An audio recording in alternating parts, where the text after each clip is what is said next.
오늘 우리에게 주시는 하나님 말씀은 누가복음 12장 49절부터 59절까지 말씀입니다. 한 절씩 읽겠습니다. 내가 불을 땅에 던지러 왔노니 이 불이 이미 붙었으면 내가 무엇을 원하리요?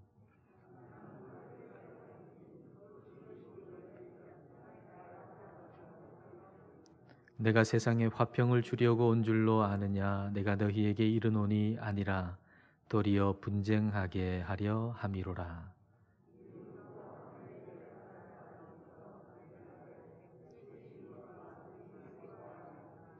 아버지가 아들과 아들이 아버지와 어머니가 딸과 딸이 어머니와 시어머니가 며느리와 며느리가 시어머니와 분쟁하리라 하시니라.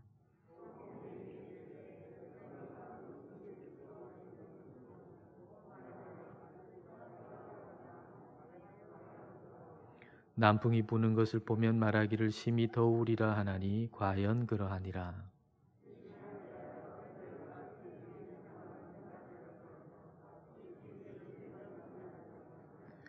또 어찌하여 옳은 것을 스스로 판단하지 아니하느냐.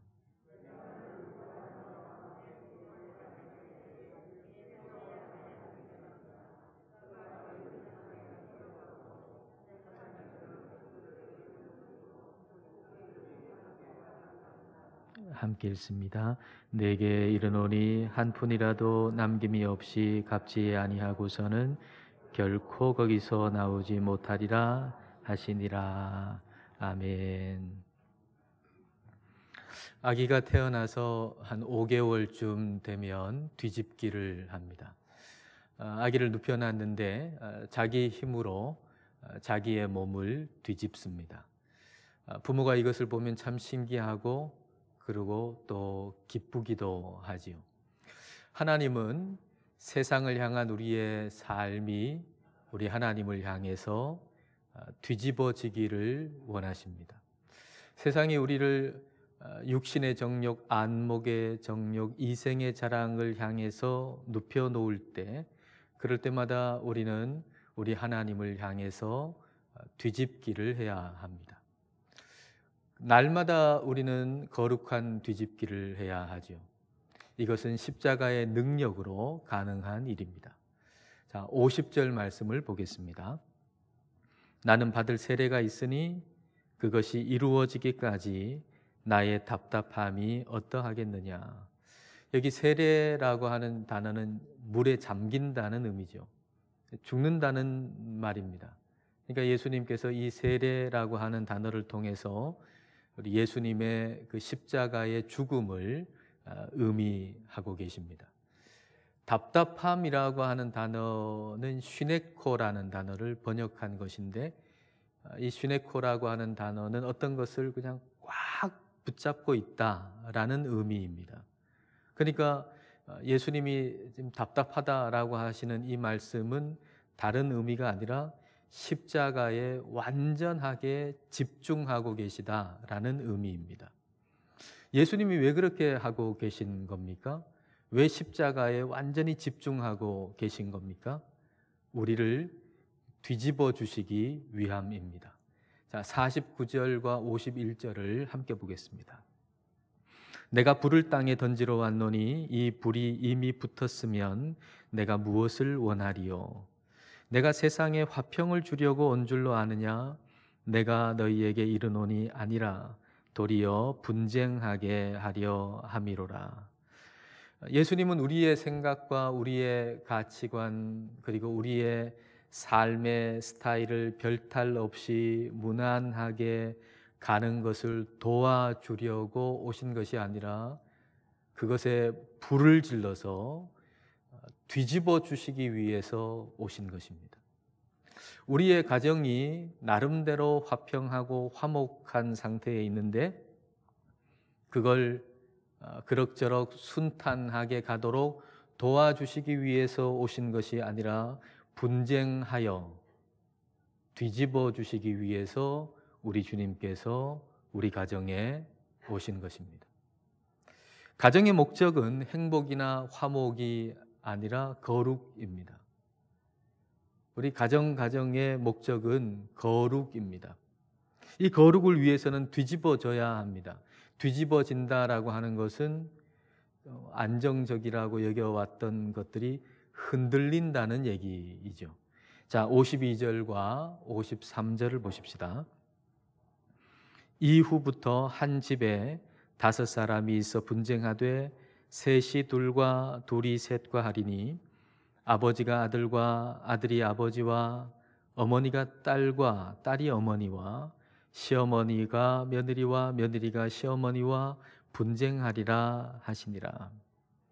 5사람이 가족이 그럭저럭 맞추어 가지고 잘 살고 있습니다. 근데 그 가족에게 예수 그리스도의 복음이 전해졌습니다. 2사람은 예수님을 믿고 3사람은 안 믿습니다. 또는 3사람은 믿고 2사람은 안 믿습니다. 그 결과 분쟁이 일어나게 되는 거죠. 그동안 그래도 그럭저럭 화평하게 화목하게 잘 지내왔는데 예수 그리스도의 복음이 들어가서 그 안에 분쟁이 생깁니다. 갈라집니다. 이유는 뭘까요? 믿음과 믿음이 충돌하기 때문입니다. 믿음과 믿음이 충돌하는 거죠. 믿음과 백지 상태가 함께 만나면 충돌이 일어나지 않습니다. 믿음과 믿음이 함께 만나면 충돌이 일어나는 거죠. 예수님을 안 믿는다는 것, 이게 또 하나의 거대한 믿음입니다. 왜냐하면 예수님의 복음이 전해졌고 예수님이 어떤 분인가라고 하는 것을 들었는데 그 예수님을 안 믿기 위해서는 예수님의 말씀보다 내 생각이 더 낫다라고 굳게 믿어야만 하기 때문입니다. 이거 어마어마한 믿음이죠. 예수님의 말씀보다 내 생각이 더 옳다라고 하는 것을 믿는다라고 하는 것은 이거 어마어마한 믿음이에요. 근데 근거가 어디 있습니까? 근거가 없어요. 근거 없는 믿음이에요. 근거도 없는데 믿는다고 하는 게 이게 얼마나 큰 믿음입니까? 예수님 믿는 것보다 예수님을 안 믿는 것은 어마어마하게 더 큰 믿음입니다. 그러니까 예수님을 믿는 믿음과 예수님 말씀보다 내가 더 옳다라고 믿는 근거 없는 믿음, 성경에 근거한 믿음과 근거 없는 믿음이 충돌하게 되는 거죠. 그럴 때 예수님을 믿는 사람은 그 가족에 대해서 애통하는 마음이 생겨요. 그래서 애통하는 마음으로 기도하게 되는 거죠. 가정에 예수님이 오심으로 인해서 이전에 안정된 상태라고 생각했던 것들이 흔들리기 시작하는 겁니다. 근데 여러분 이 모습을 어떻게 생각하세요? 이전에 안정된 것이 계속 유지돼서 안정되어 가는 게 그게 더 좋은 것입니까? 아니면 거룩을 위해서라면 좀 흔들리는 것이 더 나은 것입니까? 여러분 우리가 한 가지 잊지 말아야 할 것은 그 흔드시는 분이 우리 하나님이시라고 하는 거예요. 하나님은 우리 인생의 전문가세요. 하나님은 결혼과 가정의 전문가세요. 그러니까 전문가가 흔들고 계시다면 우리가 그렇게 염려할 필요가 없어요. 전문가가 다른 사람이 흔든다면 그건 상당히 염려스럽지만 그러나 가정의 전문가이신 하나님께서 흔들고 계시다면 그렇게 염려할 필요는 없습니다. 여러분 부침개를 만든다고 한번 생각해 보세요. 요리 초보자, 이제 부침개 처음 만드는 사람은 언제 뒤집어야 할지 뒤집을 타이밍을 잘 몰라요. 그리고 뒤집는다 하더라도 뒤집다가 그냥 그 부침개를 엉망으로 만들어 버리죠. 근데 요리의 달인은, 요리의 전문가는 뒤집을 타이밍을 정확하게 알아요. 그리고 뒤집을 때도 말입니다. 얼마나 예술적으로 뒤집는지 몰라요. 후라이팬을 착 하면은 이 부침개가 하늘로 싹 올라가서 한 바퀴 싹 돈 다음에 반대편으로 그 후라이팬에 탁 안착하잖아요. 그래서 이쪽 저쪽 다 골고루 잘 익은 그런 부침개를 만들 수가 있는 겁니다. 우리의 인생도 그렇고 우리의 가정도 그렇고 뒤집기가 일어나기 전에 안정은 결코 참된 안정이라고 할 수 없어요. 뒤집기가 일어나기 전에 화목은 진짜 화목이라고 말할 수가 없어요. 부침개를 뒤집지 않고 그냥 가만히 놔둬 보세요. 참 안정적입니까? 잠시 안정적일 수는 있어요. 그러나 뒤집지 않고 가만히 놔두면 한쪽은 완전히 타버리고 한쪽은 익지 않아서 결국 먹을 수 없는, 버려야만 되는 그런 것이 되고 마는 거죠. 자, 호세아서 7장 8절을 보십시다. 같이 한번 읽어볼까요? 에브라임이 여러 민족 가운데에 혼합되니 그는 곧 뒤집지 않은 전병이로다. 이스라엘을 뒤집지 않은 전병이라고 했습니다. 이스라엘 백성들이 하나님을 믿는다고는 하는데 구하고 있는 것은 뭔가 하면 세상적인 안정, 세상이 주는 화평, 이걸 계속 구하고 있단 말이에요. 그러니까 우리 하나님께서 그 이스라엘을 향해서 뒤집지 않는 전병이다 그렇게 말씀하고 계세요. 그건 안정이 아니라는 거죠. 그건 화평이 아니라는 거예요. 그건 화목이 아니라는 거예요. 결국에는 그 세상이 주는 화목, 화평 그거 구하다가 한쪽은 새카맣게 타고 한쪽은 익지 않은, 그래서 결국은 버려야만 하는, 뒤집지 않은 전병과 같다고 말씀하고 계십니다. 우리는 뒤집어져야 합니다. 우리의 가정은 뒤집어져야 합니다. 거룩한 뒤집기가 필요한 겁니다. 지금의 코로나 상황은 우리 개인뿐만 아니라 우리의 각 가정이 거룩한 뒤집기를 해야 할 때라고 사인을 주시는 것 같습니다. 비가 오겠다라고 하는 예보가 있으면 우산을 가지고 가잖아요. 그런 것처럼 코로나라고 하는 영적인 기상예보를 지금 하고 계신데 그 기상예보를 듣고 우리가 영적인 준비를 해야 되겠다라는 것입니다. 자, 54절부터 56절까지 말씀입니다. 또 무리에게 이르시되 너희가 구름이 서쪽에서 이는 것을 보면 곧 말하기를 소나기가 오리라 하나니 과연 그러하고 남풍이 부는 것을 보면 말하기를 심히 더우리라 하나니 과연 그러하니라. 56절 같이 읽습니다. 외식하는 자여 너희가 천지의 기상은 분간할 줄 알면서 어찌 이 시대는 분간하지 못하느냐. 서쪽에서 구름이 일면 이스라엘의 서쪽은 지중해예요. 그러니까 지중해 쪽에서 구름이 일면 소나기가 오겠다라고 하는 것을 알죠. 그러면 뭐 우산을 준비하거나 아니면 빨리 널었던 빨래를 걷어야 되겠죠. 그리고 남쪽에서 바람이 불면은 이제 좀 더워지겠다. 그러면 그것도 좀 대비할 수 있겠죠. 그런 것처럼 날씨를 그 예보를 분간해서 대비하듯이 시대를 분간하여서 대비하라라는 말씀입니다. 오늘의 이 코로나 시대는 우리에게 뭘 준비하라고 가르쳐주고 계십니까? 전 세계적으로 수많은 사람들이 이 코로나로 죽어가고 있는 이 시대를 통해서 성령님은 우리에게 뭘 준비하라고 말씀해 주고 계시는 겁니까? 브라질 같은 경우에는 하루에 3,000명 이상이 지금 죽는다면서요. 그래서 사람을 지금 묻을 곳이 없어가지고 기존의 묘를 파헤쳐가지고 이장하고 있다고 하잖아요. 전 세계적으로 수많은 사람들이 죽고 있는 이 상황 속에서 우리는 뭘 준비해야 할까요? 영원을 대비하라고 우리 성령님은 이 상황을 통해서 우리에게 가르쳐주고 계십니다.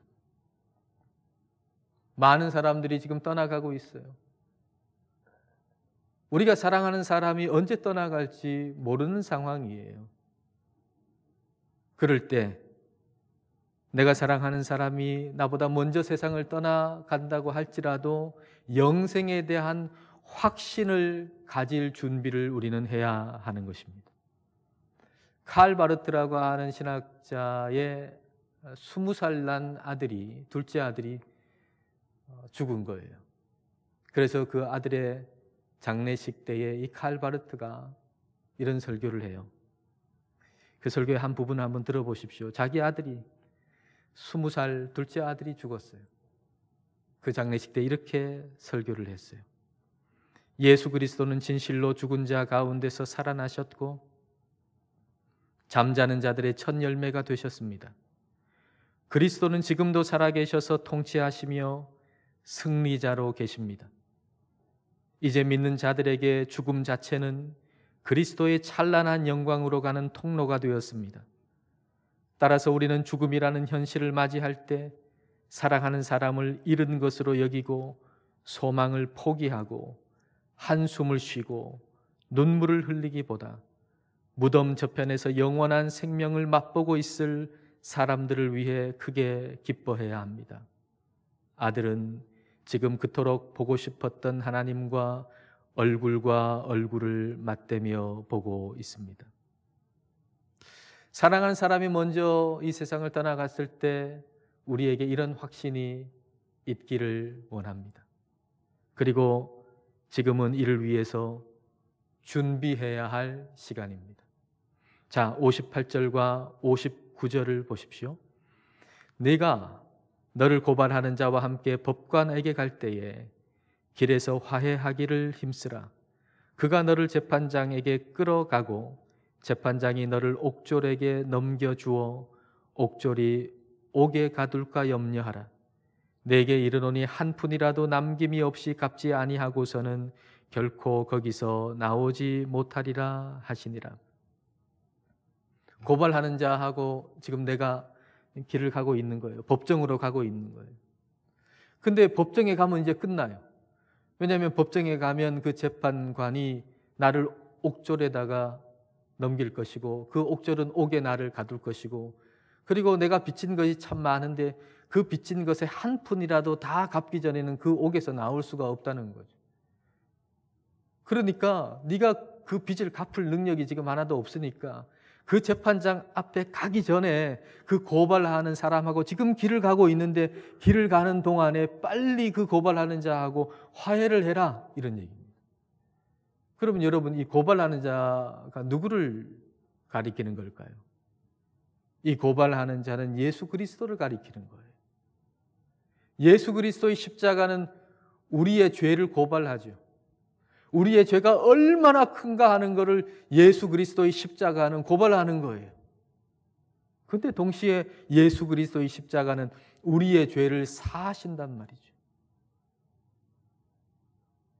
그런데 우리가 그 예수 그리스도를 믿지 않고 끝까지 마지막 심판 때까지 그냥 가게 된다면, 그러면 이제 우리는 우리의 죄를 갚을 길이 없어요. 그러니까 지금 기회가 지금 주어졌는데 그 마지막 재판장까지 가기 전에 지금 예수님을 믿어라 라고 하는 말씀입니다. 심판대에 가면 거기서는 내 죄를 한 푼도 남김없이 다 갚아야 돼요. 근데 죄인은 그 죄를 갚을 길이 없어요. 갚을 능력이 없어요. 그래서 죄인이 받을 벌은 영벌인 거예요. 영원한 형벌인 거예요. 영원한 형벌. 마태복음 25장 46절입니다. 자, 같이 읽겠습니다. 그들은 영벌에, 의인들은 영생에 들어가리라 하시니라. 여러분, 예수님을 믿지 않고 끝까지 거절한 결과가 뭔가? 영벌이라는 거예요. 예수님을 믿지 않고 끝까지 거절하고 하나님을 예배하지 않은 결과는 영벌, 영원한 형벌이라는 겁니다. 여러분, 어떻게 생각하세요? 예수님을 믿지 않고 하나님을 예배하지 않은 죄의 결과가 영원한 형벌이다라고 할 때 여러분, 너무하다고 생각이 드십니까? 아니, 예수님 믿지 않는 것의 벌이 아니 몇 년도 아니고 영원한 형벌이라니, 이건 말이 되는가? 너무 심한 벌이 아닌가? 여러분, 그렇게 생각하십니까? 그렇지는 않을 거야 라고 생각하십니까? 벌이라고 하는 것은 그것의 가치가 얼마나 큰가라고 하는 것을 말해주는 것이기도 합니다. 우리의 사랑하는 자녀가 음주운전하는 사람의 차량에 치여서 죽었다고 해보십시오. 근데 법정에 갔더니 법관이 무죄를 선언합니다. 말이 됩니까? 우리의 자녀가 그렇게 가치가 없다는 얘기입니까? 100만 원 벌금 선고를 했다고 해보십시다. 말이 됩니까? 우리의 자녀가 100만 원 가치 정도밖에 안 된다는 얘기입니까? 형벌이라고 하는 것은 그것의 가치가 얼마인가를 말해주는 것이기도 합니다. 여러분, 예수님을 믿지 않고 하나님을 예배하지 않는 자의 형벌이 없다면, 다시 말하면 그것은 예수님을 믿고 하나님을 예배하는 가치가 없다는 얘기와 같은 것입니다.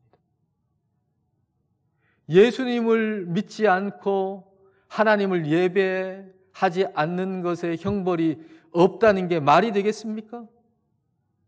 예수님을 믿고 하나님을 예배하는 가치가 아무것도 없다는 얘기입니까? 아닙니다. 그 죄의 결과는 영벌입니다. 영원한 형벌입니다. 다시 말하면 예수님을 믿고 마땅히 예배 받으셔야 할 하나님을 예배하는 것의 가치는 영원한 가치이고 그 무엇과도 바꿀 수 없는 가치 있는 일이라고 하는 말씀입니다. 영원한 벌이 있습니다. 여러분 명심하십시오. 영원한 벌이 있습니다. 이것은 농담이 아닙니다. 성경이 말씀하고 계십니다. 영원한 벌이 있습니다. 근데 지금 우리에게 시간이 주어졌습니다. 지금의 이 기회를 우리는 놓치지 말아야 합니다. 물론 구원은 우리의 권한에 있는 게 아닙니다. 하나님의 절대 주권이시죠. 내가 사랑하는 사람이 예수님을 안 믿어요.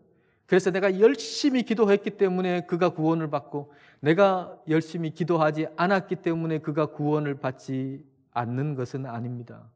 만약 그렇다면 내가 그 사람을 구원하는 거지 하나님이 구원하는 것은 아니지 않습니까? 그러니까 구원은 절대적인 하나님의 주권에 있습니다. 내가 기도를 많이 했다고 적게 했다고 그것에 따라서 구원이 되고 안 되고 하는 것은 아닙니다. 하나님의 절대 주권에 속한 것이 구원이죠. 그러나 우리가 분명하게 기억할 것은 하나님이 한 영혼을 구원하실 때 많은 방법을 사용하시고 많은 사람을 사용하신다는 사실입니다. 한 사람의 인생이 거룩한 뒤집기가 일어나기 위해서 하나님은 많은 사람을 사용하신다는 사실입니다. 한 영국인 목사님이 쓴 책을 보니까 그분이 자기가 구원받은 것에 대한 이야기를 써놓았더라고요. 자기는 1979년 9월에 예수님을 영접했어요. 그러니까 하나님께서 그때 구원받도록 예정해 놓으셨다는 거예요. 하나님의 절대 주권을 인정하는 거죠. 하나님이 절대 주권으로 나를 구원하셨다는 거예요. 근데 내가 구원을 받기 위해서 C.S. 루이스, 그 당시에 C.S. 루이스가 라디오 방송을 했대요.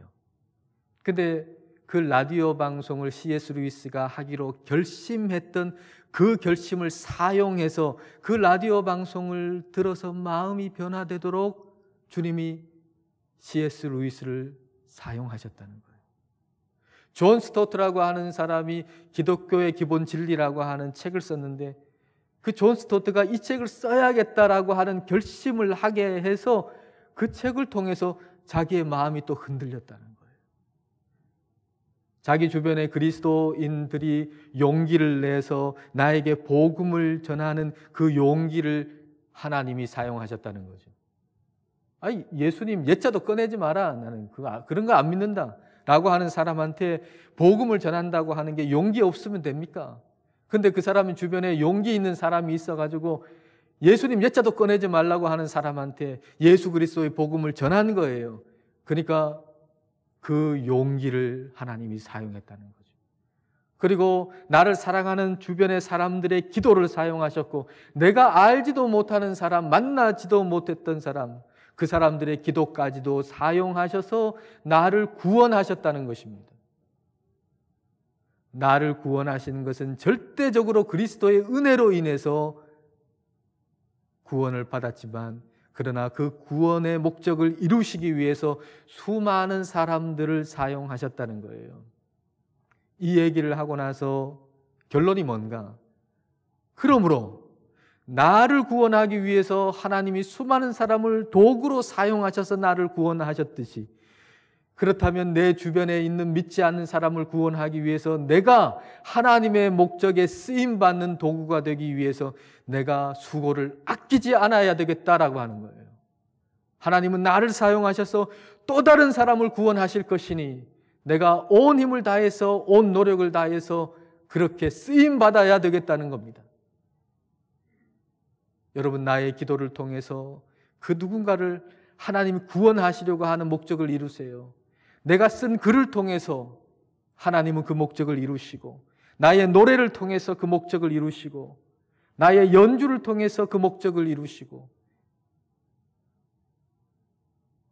그리고 내 삶의 모습을 통해서 그 목적을 이루시고, 내 말을 통해서 그 목적을 이루시는 겁니다.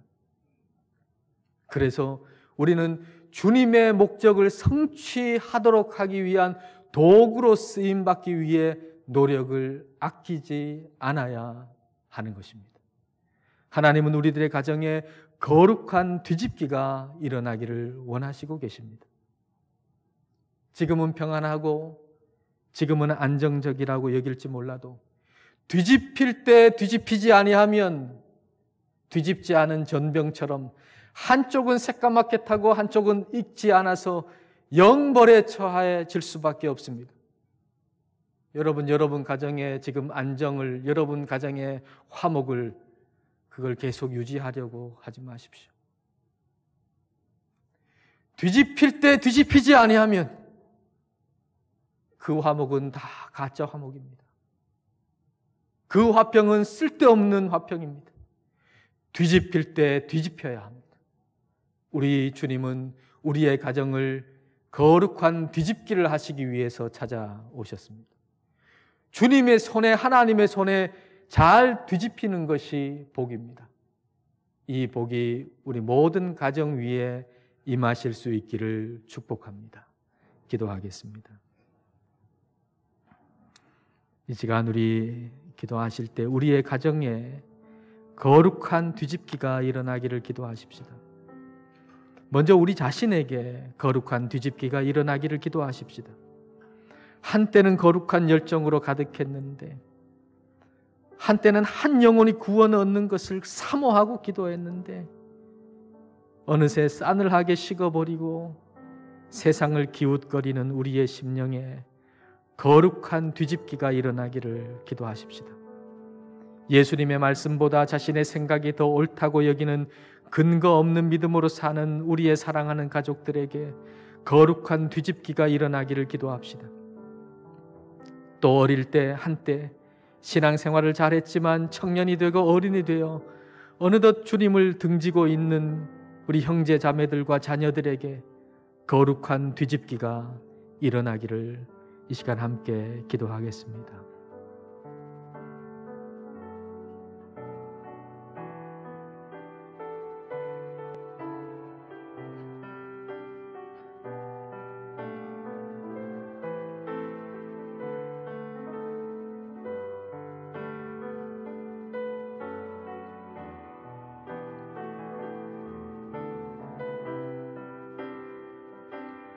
거룩하신 하나님 아버지, 우리가 예수님을 믿지 않고 하나님을 예배하지 않는다면 우리에게 있는 화목은 한순간의 화목일 뿐임을 알게 하시니 감사드립니다. 한순간의 화평을 위해서 뒤집어지기를 거부하고 미루어서 뒤집지 않은 전병처럼 되지 않도록 저희의 심령을 새롭게 하옵소서.